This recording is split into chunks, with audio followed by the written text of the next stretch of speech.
Minister says high rentals contributing to high airfares. Treasurer takes aim at IMF and World Bank.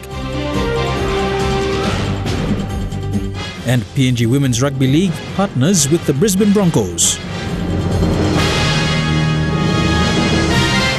This is National MTV News with Morobe Tulo. A very good evening. Thank you for joining us. This is Tuesday's news. High rental charges and the type of aviation system used by the National Airports Corporation are two contributing factors to the high airfares charged by airline companies. Aviation Minister Alfred Manasseh made these remarks when he was asked a supplementary question by Simbu Governor Alan Bird during question time in Parliament today.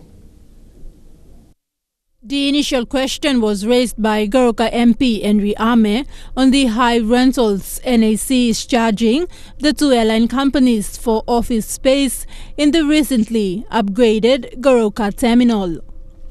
The questions come after New Guinea and PNGTA employees in Goroka refused to move into the new terminal 6 weeks after it was officially opened. Their reason was the high rental charges NAC was charging. You write in Pasigolo, New Guinea, na PNGTA long all move in. Now weekend as all me go on tablo place me sinan mante mo workman blo New Guinea na me ask him why na you plan to move lo nupla terminal. Na bekim blo li osem rent lo place ya mi antap tumas. Now we talk antap o so wonem big la money or you want tablo wonem. Now talk 200,000 per month.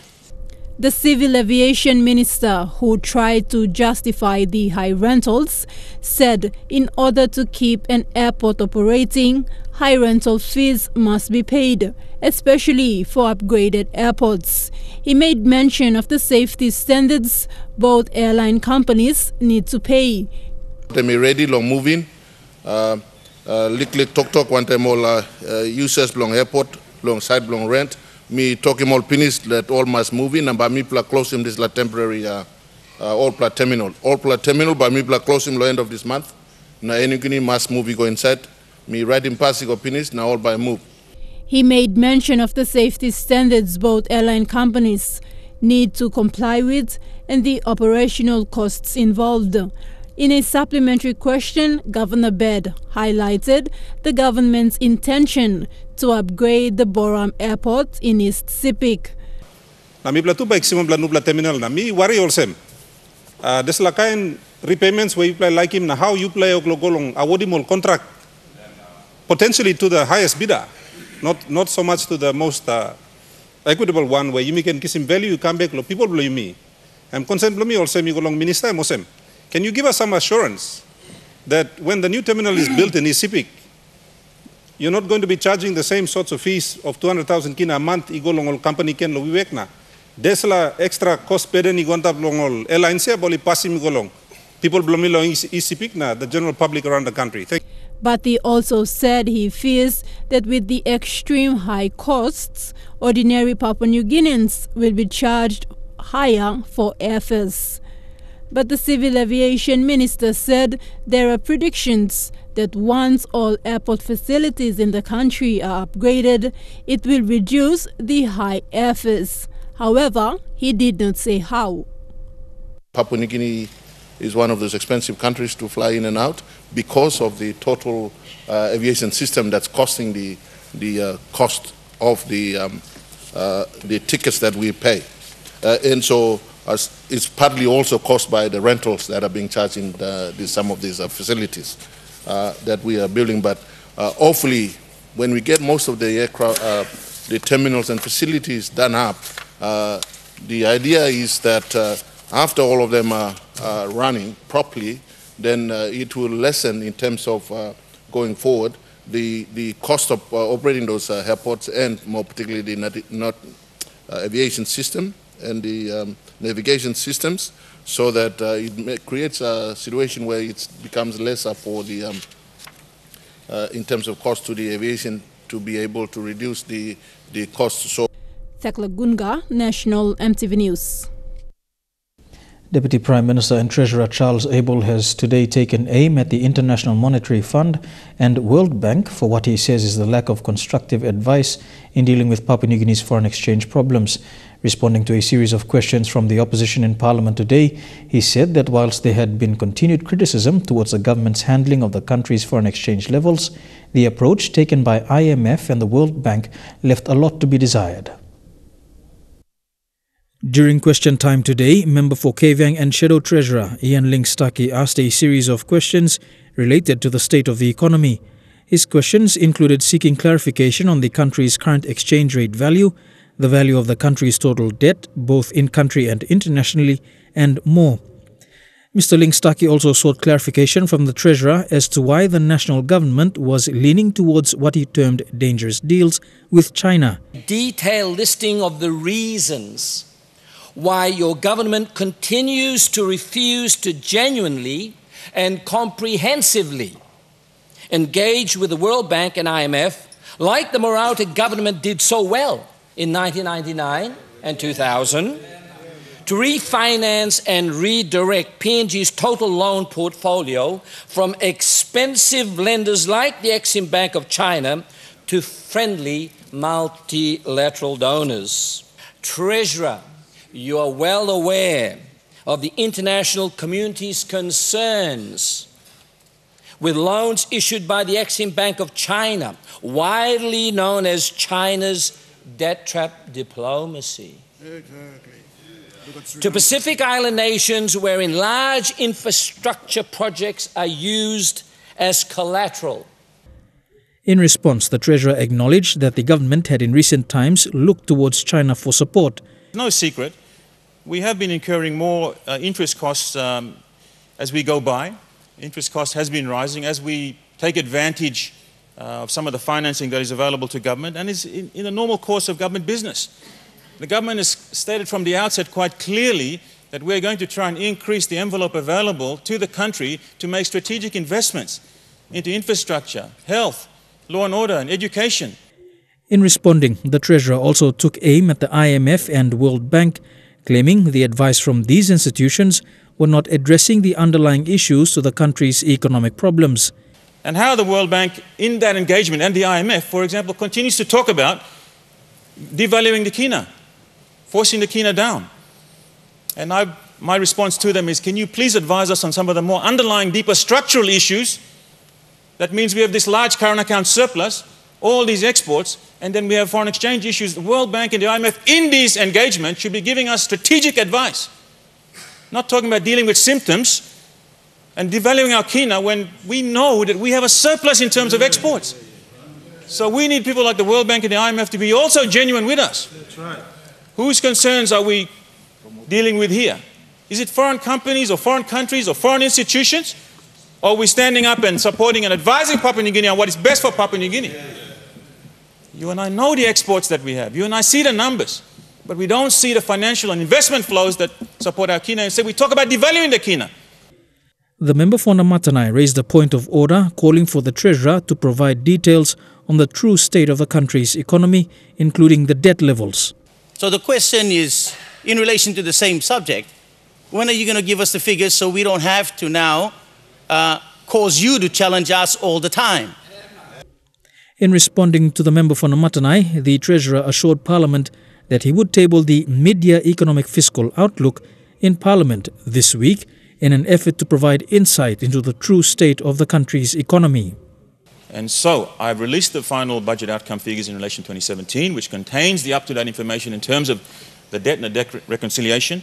And in this week of Parliament, I'm doing my very best to make sure the MAIFO is also released, which will have all the detailed tables in it in relation to the reconciliations and the debt and all that, which to this date amounts to about 24 billion kina is the total debt, domestic and overseas, of Papua New Guinea. And that, so it can be released to Parliament and the public at the same time for everyone to scrutinise.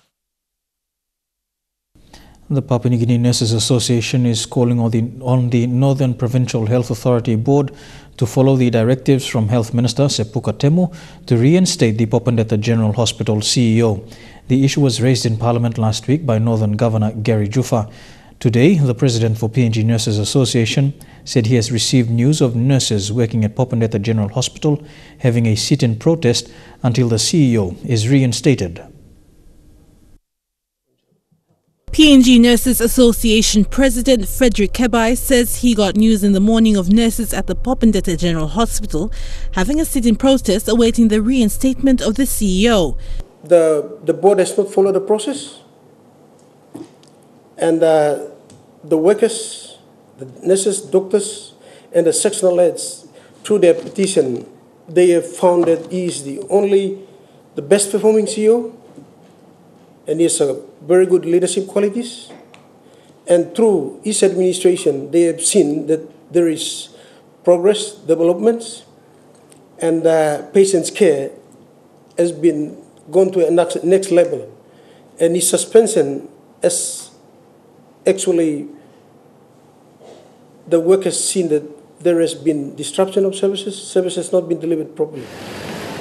He urged the Provincial Health Authority Board to follow the directives by the Health Minister to allow the nurses to continue doing their job. We are fully supportive of their move at the moment, and we are also supporting the call by the Health Minister and the Health Secretary for the reinstatement of the CEO. PNG Nurses Association General Secretary Gibson Suni said the nurses make up 75% of the services provided in the hospital and their work is crucial. If the board, they want to serve their own interest, then that is where, as Nurses Association, will support our nurses to ensure that the right full decision is made for purpose of accountability and transparency, effective and efficient management to be in place. Adelaide Sirks Kari, National, EMTV News. The New Island community in Western Highlands Province gathered yesterday in Mt Hagen to celebrate New Island Day. It was a triple celebration: Remembrance Day, New Island Day, and the receiving of autonomy. Delegates from New Island Provincial Government and the Western Highlands Governor Pius Wingti attended the event. It was a small but significant event hosted by the New Island community in Mt Hagen. The community was pleased to hear first-hand information of developments in the province, and something they have been waiting 10 years for has finally given to them this year. New Island Province, along two other provinces, East New Britain and Enga Province, has been granted autonomous government status by Prime Minister Peter O'Neill this month. This little province was only 2% of the country's population, has played a huge role in making Papua New Guinea what it is today. Western Highlands Governor Pius Wingti, who has close ties with New Island Governor Sir Julius Chen, attended the event as the head of the host province and on behalf of Sir Julius. Governor Wingti tried to convince the New Island community to work and live in Mt Hagen by telling them that Mt Hagen is the cheapest place to stay. For putting some of the best facilities at that airport. So we are going to have a up-to-date global standard airport with all the international facilities. Then we are devising another big market which will be built outside of Hagen. A province with 32 languages and cultures, New Island Day unites the people of New Island to uphold their culture at all times to show their confidence and identity. The New Island delegation handed over Melagan Mask to the New Island community in Mt Hagen, reminding them not to forget their home province.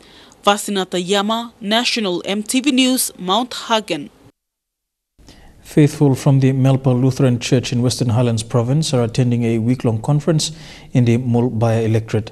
The 8th Women's Conference started yesterday and will end on Saturday. Vasinata Yama files this report from Mt Hagen. These women are no ordinary women. They visit communities in Western Highlands Province to solve problems and tribal fights. Yesterday, more than 400 women from the Melpa Lutheran Church gathered at Remond in the Mul Council area for the 8th Women's Conference. These same women were recently in Remond to solve a community problem, are back again to witness the gospel. Come up good. Also, I bring him this conference. This area, this community. Long you play it again. Looks have long. At work play you plan. Come play you plan. Most of the conference program will be Bible studies and presentation of reports collected from the disputes. The church will also be presenting recommendations to community leaders on the way forward for the Mele and Nenga community at Bukapena.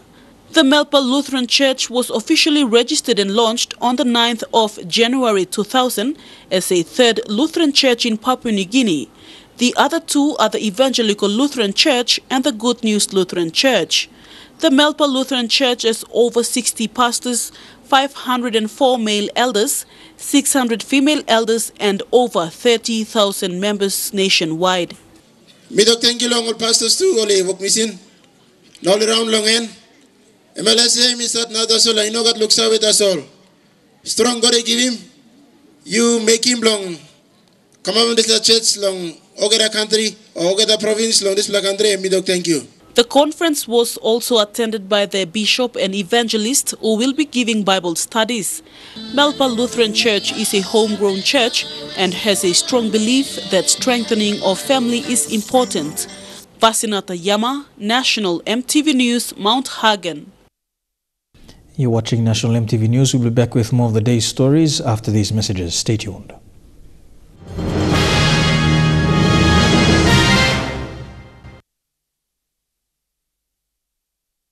Welcome back to National EMTV News. Former Wabeg MP Robert Ghanem has been cleared of the 3 charges laid against him. This morning, the Waigani Committal Court struck out the case involving the alleged sale and ownership of a district vehicle. Senior District Court Magistrate Cosmas Bidar ruled that there was insufficient evidence against Ghanem and ordered that the 3 charges be dropped. Ghanem was accused of registering a Toyota Land Cruiser under his name, which was bought in Port Moresby in 2013 at a cost of 139,000 kina. A probationary police constable has been sentenced to 4 years of hard labor at the Bomana prison. This comes after he was found guilty on an official corruption charge by the Waigani District Court. The court heard that the officer, whilst on duty, released 2 suspects from the Gordon's police cells. After his sentencing, NCD Metropolitan Superintendent Perodrano said police officers involved in such activities will be charged and prosecuted. A probation constable, a trainee, was arrested in March for official corruption in releasing suspects from Gordon's police cell. On the 3rd of July this month, he was found guilty and sentenced to 4 years hard labor in prison. And there is a warning to our police officers who think they can get away by releasing prisoners that we put in the cell. 2 policemen survived a near-death experience after they were involved in a nasty road accident which damaged a police vehicle belonging to the traffic division. This footage, taken an hour after the incident, occurred in the early hours of this morning. It happened meters away from the newly constructed Government Boulevard and the Games Village Police Barracks. Soon after the accident, police officers arrived at the scene and took the injured officers to hospital. Those catching the early bus to work or school were shocked to see the extent of damage caused. Police are yet to release an official statement on this accident. Simbu Governor Michael Dua has challenged UPNG students from Simbu province to study hard and focus on their education. He said this at yesterday's Remembrance Day celebrations at UPNG. Simbu province students marked the day with sporting activities. Paying his 3rd visit to UPNG to meet with students from Simbu province, Simbu Governor Michael Dua, in his speech, challenged the students to pay more attention on their education and one day become leaders of their own province. As their governor, he is and will always make time to support and assist the students. Education is priority because we plan other resources we plan human resources. I'm going to put in activity in the scam to boost them also that strong. Simbu students from other education institutions in NCD and Central also attended the event at UPNG. They celebrated the Remembrance Day with some fun sporting activities, playing touch footy, basketball and volleyball. They are the future leaders, so we have to stay with them, talk to them, educate them and give them strong in So all by strong, all must move forward for future leader. So then I must governor talk, we can company and we can start. So thank you. While Simbu is a small province, Governor Dua says unlike other resource-rich provinces, education for the province is what the younger generation should be banking on to create educated individuals that can run and develop the province. As a leader for the province, I have to be with these people. So now I'm here physically with the students and I'm talking to them just to encourage them so that they must be in business and studies. And then we'll see good outcomes in the future. So future to Simbu and start land from Salai. So we have to be close to them and encourage them so that they must be in business in what they are doing. Governor Dua says investing in education for his people in Simbu is one of the many key areas next to health he plans to develop in the province. Simbu Students Association will host cultural events in the next 2 months and will need all the support they can get from their community leaders and parliament representatives. Godwin Eki, National MTV News. President for the Morobe Teachers Association, Mark Nanu, has called on the National Education Department to help fund school inspector visits to schools in the province. Mr. Nanu said some schools in Morobe have been assisting inspectors to travel from one school to another to conduct inspections. It is in fact the responsibility of the Education Department to provide the necessary logistics in order for the inspectors to report to the department on teachers' performance and accountability.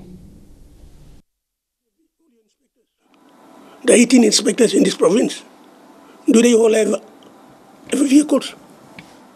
In this province, Morobe, do they all have vehicles? Or are they jumping on the PNV to travel and check the teacher work performance? And where are you in Waigani to know and how we are working out here? The only person who should report to you is a school inspector who goes and visits us, who gives an honest opinion of whether that lady is performing, that teacher is performing, that lady is not performing, that teacher is not performing. That's the only inspector who would say that. But for the inspector to go out, how can the poor inspector, he's sitting at Minyamia, he can go to Asiki schools. He's sitting at Pindu, he can go to Pindu area Ube schools. He's sitting at Tewaisesi, at Sialum, he can go to Kuwai, he can go to Kaimanga side. He cannot go to Molmol because Molmol is by an hour to go to the Molmol Primary School in the Highland, Turakiwa. Saka, another 2 hours to go there. What's the school? Who is paying for them? Two well-known performing national high and secondary schools in Eastern Highlands Province have very different views of the tuition fee-free policy. The Ira National High School has only grade 11 and 12 and has only slightly increased the number of students enrolled each year while building new infrastructure for the school. While Goroka Secondary in the heart of Goroka Town has seen a drastic increase of students from grades 9 to 12 and the quality of education dropping each year. At Obura Wadanara Station, Ayura, the governor for Eastern Highlands Province announced the provincial government's support to the Ayura National High School to complete building their science lab. Schools or beginning school or universities, tertiary institutions here, Ayura make it up. Me, I must know this law. All working done science lab, now all sort of little money local to him. Government now cash flow problem time too, so we don't okay for this like that's only in a stable budget. In a stable budget on request, after the solely Mibla, I think Chairman of Commerce and staff, Mibla call him Joint Provincial Planning Budget Priority Committee meeting now. Mibla's amending budget here. 100,000 here, by I think next week or following week, at least touching this science lab working here. Touching them 100,000, we give him concept school.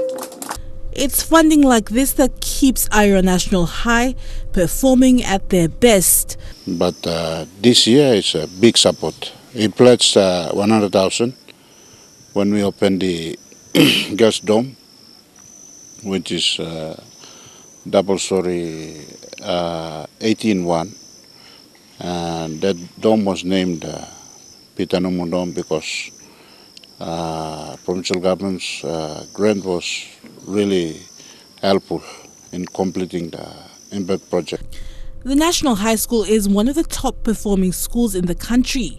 Last year, out of 240 grade 12 students, 230 made it to a tertiary institution. Economically, we have been performing well.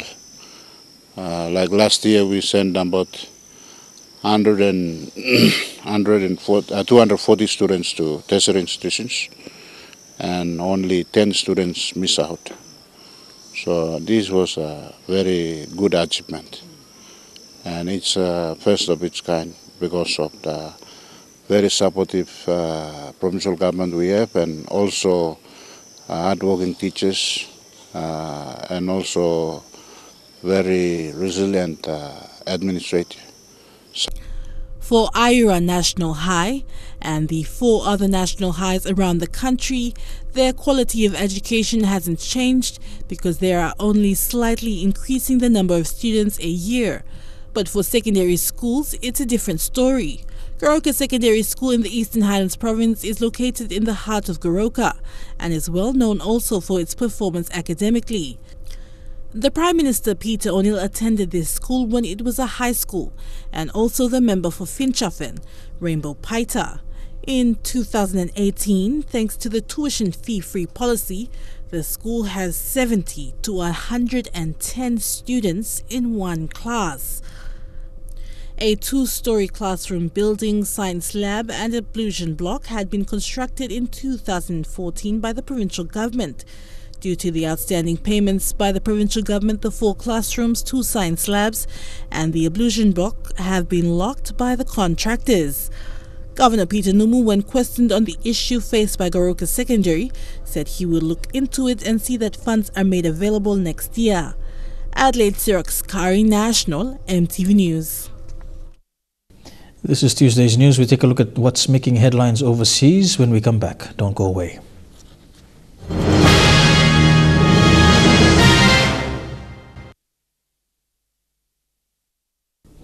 Welcome back to National EMTV News. Turning overseas now, his position is often labeled leader of the free world.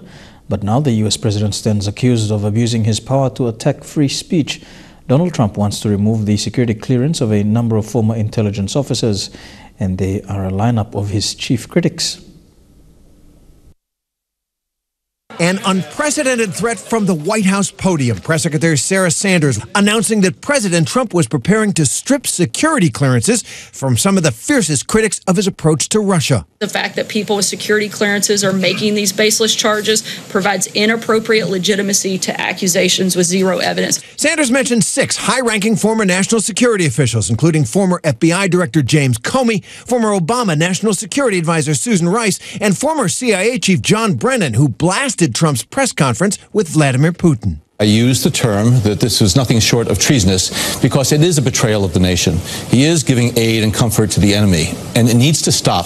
Brennan has even seemed to hint darkly that he knows secrets harmful to Trump, tweeting in March, "When the full extent of your venality, moral turpitude, and political corruption becomes known, you will take your rightful place as a disgraced demagogue in the dustbin of history."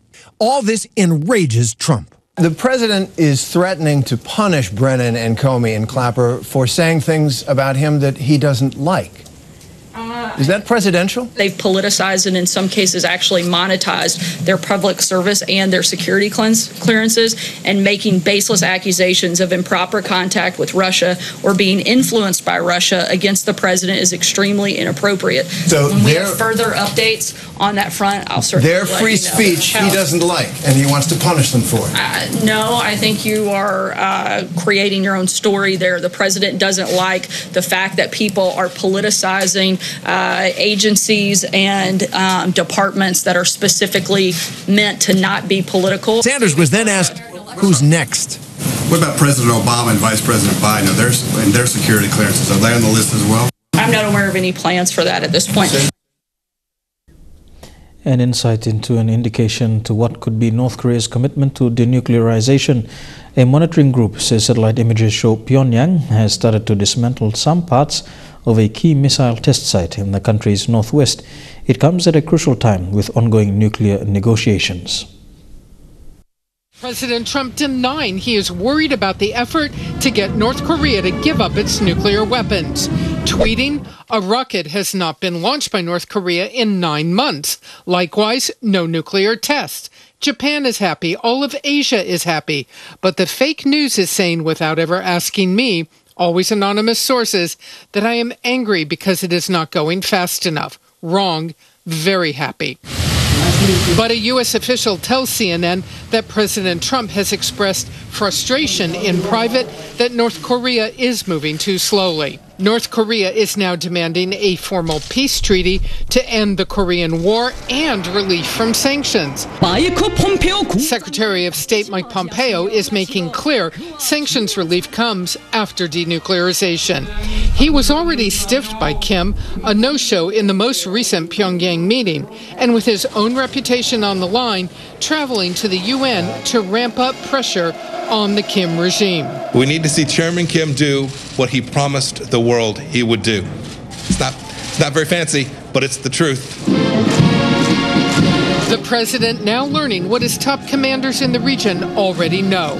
Our expectations have to be tempered properly. Diplomacy is a process that takes time. The commander of U.S. forces in Korea calling for both sides to find a way to trust each other, but warning there is a long way to go, even after these alleged tunnel entrances were blown up at an underground test site. Their production capability is still intact. These types of things tell us that there are still steps that must be taken on the road to denuclearization, which Chairman Kim Jong-un has said he will do. U.S. intelligence is watching several missile test sites. Satellite imagery has shown recent renovations and activity, but intelligence agencies are not ready to say any of it is part of denuclearization. New commercial satellite images also show dismantling activity at a North Korean satellite launching station, according to an analysis published by 38 North, a monitoring group that keeps watch on North Korea. The next big test may come on July 27th. That is Korean Armistice Day. The U.S. expects that North Korea will mark the occasion by beginning the return of remains of what it says are American soldiers who were killed in the war. Canadian police have identified the suspect of a deadly mass shooting in Toronto. A 29-year-old local man has been accused of opening fire at a popular dining area, killing 2 people, including a 10-year-old girl. A motive for the attack is not clear yet, but police aren't ruling out terrorism. This report contains some confronting images. Tonight, investigators are desperately searching for a motive behind the shooting of more than a dozen people, shattering a quiet Sunday night in Toronto. There's multiple victims, and the suspect that's fleeing looks like possibly still shooting. The shots broke out at around 10 p.m. in a section of Toronto known for its nightlife. Victims seen laying on the street, witnesses in shock as paramedics rushed to save the wounded. One woman ran and she fell, and he went over her and shot her twice. As a result, 2 people have succumbed to the injuries. One is an 18-year-old female, and another is a 10-year-old girl. That 18-year-old Reese Fallon, a political volunteer who lived in Toronto. 13 other victims, ranging from 10 to 59 years old, being treated in local hospitals, some seriously injured. The shooter, fleeing on foot, found dead just blocks from where the shootings took place. Authorities now say the suspect was 29-year-old Faisal Hussein from Toronto. We're looking for anyone that saw anything. Toronto City Council today holding an emotional moment of silence as authorities search for answers. This is an attack against innocent families and against our entire city. Why does anyone in this city need to have a gun at all? Records are falling, the alarms rising as the deadly heat wave scorches vast areas of the northern hemisphere. At least 20 people have been killed by wildfires as international teams are racing to help. It comes as climate scientists have come to a concerning conclusion about man's impact on our environment. The scorched cars and smouldering buildings in Mati village east of Athens show the ferocity of the fires that have killed 20 people and injured more than 100. The mostly local tourists fleeing into the ocean to escape. Thankfully, the sea was there and we went into the sea because the flames were chasing us all the way to the water. The fatal fire, just one of many raging throughout Greece as it faces soaring northern hemisphere temperatures. The government there asking for international help to tackle the fires.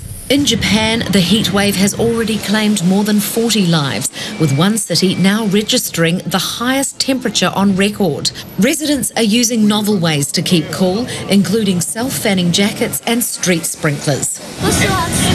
This year is way too hot. I haven't stopped using a wet towel all day and I froze this bottle of water so I could take something cold with me. In Sweden, wildfires are raging as far north as the Arctic Circle. So why is this year such a scorcher?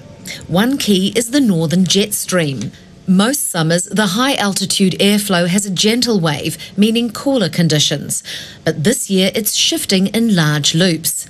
And the countries under the crests, such as Britain, Greece, Japan, are getting baked. And we're getting the blame too. A group of the best climate scientists concluding that human-made greenhouse gases in the lowest part of the atmosphere are changing Earth's seasons. The rate of warming between summer and winter is changing. So it's the difference in temperatures between summer and winter is getting larger in some parts of the world and getting smaller in some other parts. According to researchers, the northern hemisphere is the most affected, with summers heating up more quickly than winters. Even Britain, a nation not known for its balmy climes, has issued an unusual amber alert, urging everyone, not just mad dogs and Englishmen, to stay out of the midday sun. You're with National EMTV News. We go for a break now. When we come back, some sporting updates in Trukai Sports. Stay tuned.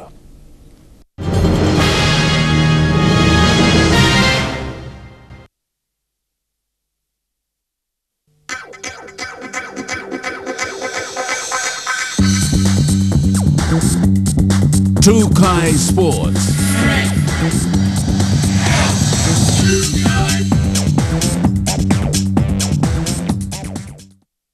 Welcome to Trukai Sports. We begin with Rugby League, and PNG Women's Rugby League has reached yet another milestone after a partnership was announced today with the Brisbane Broncos. This is a strategic partnership between the Oil Search PNG Orchids and the Brisbane Broncos NRL Women's Premiership team. The partnership between the Orchids and the Broncos creates a player pathway and a platform to involve PNG's elite players in the Brisbane Broncos during the 2019 season. What this partnership basically entails is the Broncos and the PNG RFL are getting into a partnership. Following from this announcement, a heads of agreement is being finalized to be signed. What this will provide is an opportunity for our PNG Orchids, our best women's rugby league players in PNG, to have a pathway into the NRL. This partnership is the first of its kind in the country, and it is certain this will continue over the years. The Oil Search Orchids will play the Broncos NRL women's team in the inaugural game at Brisbane Suncorp Stadium. The match will be played on Sunday the 2nd of September before the Broncos and Sea Eagles match. The Pathway program will enable Orchids players experience life as an NRL women's footballer and will take part in the different strength and conditioning programs. We will come up to Papua New Guinea and do some work in schools and work in the local communities. We'll use our ambassadors to actually send quite powerful messages around domestic violence and empowering women, but specifically for the team. This program will also be used to address violence against women in Papua New Guinea. Oil Search Managing Director Peter Botten says they're happy to be supporting the Orchids and see women's rugby league grow in the country. Now gives the opportunity for Papua New Guinean ladies to reach their full potential in the national game.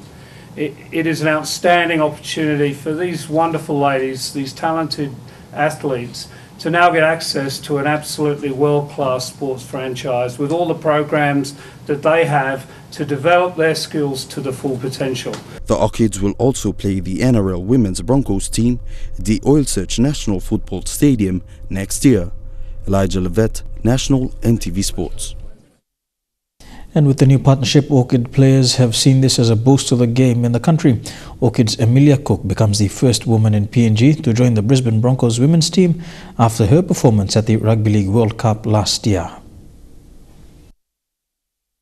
PNG Orchids have a very golden opportunity here for their partnership and through the pathways to, have a chance to play in the NRL, and I'm certainly a product of that, and I was very humbled enough to put on their PNG jersey and play in the World Cup with Kathy and along with the other girls, and it makes me happy to hear that they've come back and they've grown their confidence and developed all the young girls coming through the schools and back to their own clubs as well. And I think just promoting that message of domestic violence, it's very powerful here. Sharing what they have learned from their trip, and especially to carry the message of gender-based violence and standing up in a male-dominated society and promoting that message. So thank you once again for giving us this opportunity and creating the pathway. Thank you. I also believe this partnership holds more significance, both psychologically and socially, for women in Papua New Guinea. As Mr. Botton said earlier, bridging the gender gap by providing the same opportunities, or better, than our brothers, instills a confidence and understanding that we women are just as important and capable as our brothers. And Trukai Sports continues with more after these messages. Don't go away.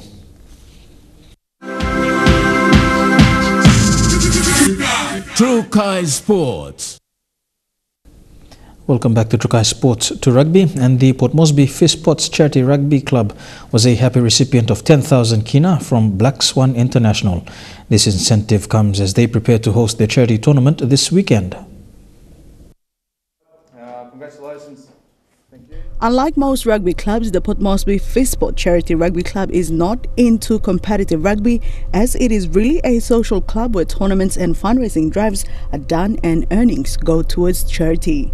Established in 2012, the club has been taking part in the annual Manila Football Charity Tournament for the last 4 years. With this assistance, we get to put the Black Swan logo on our jersey, which we use this year, the jersey which we'll be using in what's known as the Manila Fat Boy 10s. And it's a charity tournament that's always hosted in early September every year in Manila, and we've been taking part as a rugby club for the last 4 years. So, as I said, the gesture of assistance from Black Swan is appreciated in that regard. Thank you. And the most immediate local tournament is the one-day rugby 10s happening this weekend at the PNG Football Stadium here in the capital. We find it's very, very important to give back to the community, and the work that Jack and his team have been doing, especially in the different charities in PNG, is just amazing. And so it gives me great honour to participate and be the major sponsor for the Fist Pots Rugby. And upon presenting the 10,000 kina check to the club, Black Swan International CEO Brian Kelly noted this is one of the firm's many involvements not only in sports but also charity work. Dina Rose Racco, National EMTV Sports. Rachel Archer is just a teen on a dirt bike with just one mighty dream: to be the world's best motorsport rider. What better way to get there than in your own backyard? It's said to be one of the toughest sports in the world, and even though it's dominated by men, Rachel Archer is coming out on top. I don't give them that much of a hard time. Don't want to make them feel too small. But she can get away with it. Rachel is just 16 years old and the first female to win an all-gender cross-country class in New Zealand after taking out the national under 200cc championship this year. Well, they get to know that they can push you around a bit, so you push them back. Hope for the best. While she is eligible for juniors, she chooses to compete against the top male and female cross-country riders, with the race duration anywhere between 2 to 4 hours. A few concussions, and I've been knocked out probably like 4 times, and 2 broken arms. While Rachel's beating all the men, there's one man who always has a target on his back. We're actually pushing each other, so I've probably got a little bit faster too, and it's cool. The father-daughter duo just recently represented New Zealand at the Hatar Desert Race in Australia. Incredibly, Rachel, the youngest rider ever to complete the course, was the second woman home. Dad, the runner-up in the Masters division. Got to be on your game mentally the whole way, because you got some huge speeds. You're reaching 160 k's or plus. She's tracking even closer towards a professional race team, something she's aiming for as early as next year. The plan is to be the best, and that's what I'm going to keep aiming towards. The Tough as Nails teen is back in action in September, competing in the tail end of America's prestigious Grand National Cross Country event, no doubt giving more men a run for their money. And that's it for Trukai Sports this evening. We go for a break. When we come back, the weather details for the next 24 hours. Trukai Sports.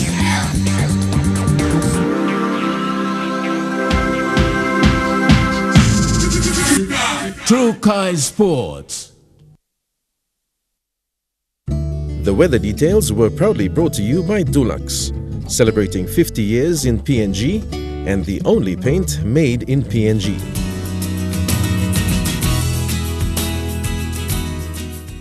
A look at the weather forecast for the next 24 hours. In the southern region, partly cloudy for Port Moresby, mostly fine for Daru and Alota, cloudy at times for Kerema and Popondetta.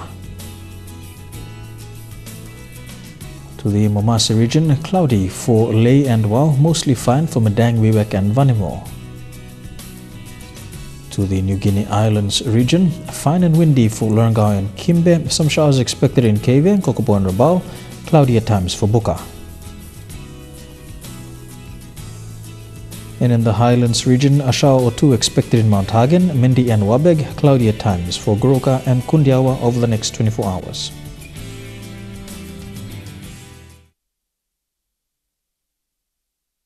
The weather details were proudly brought to you by Dulux, celebrating 50 years in PNG and the only paint made in PNG. And before we go, a recap of our top stories this evening. Minister says high rentals contributing to high airfares. Treasurer takes aim at IMF and World Bank. And nurses in Popondetta want CEO reinstated. And that has been the news, sport and weather for today, the 24th of July 2018. On behalf of the EMTV News team, pleasant viewing for the rest of the evening. Good night.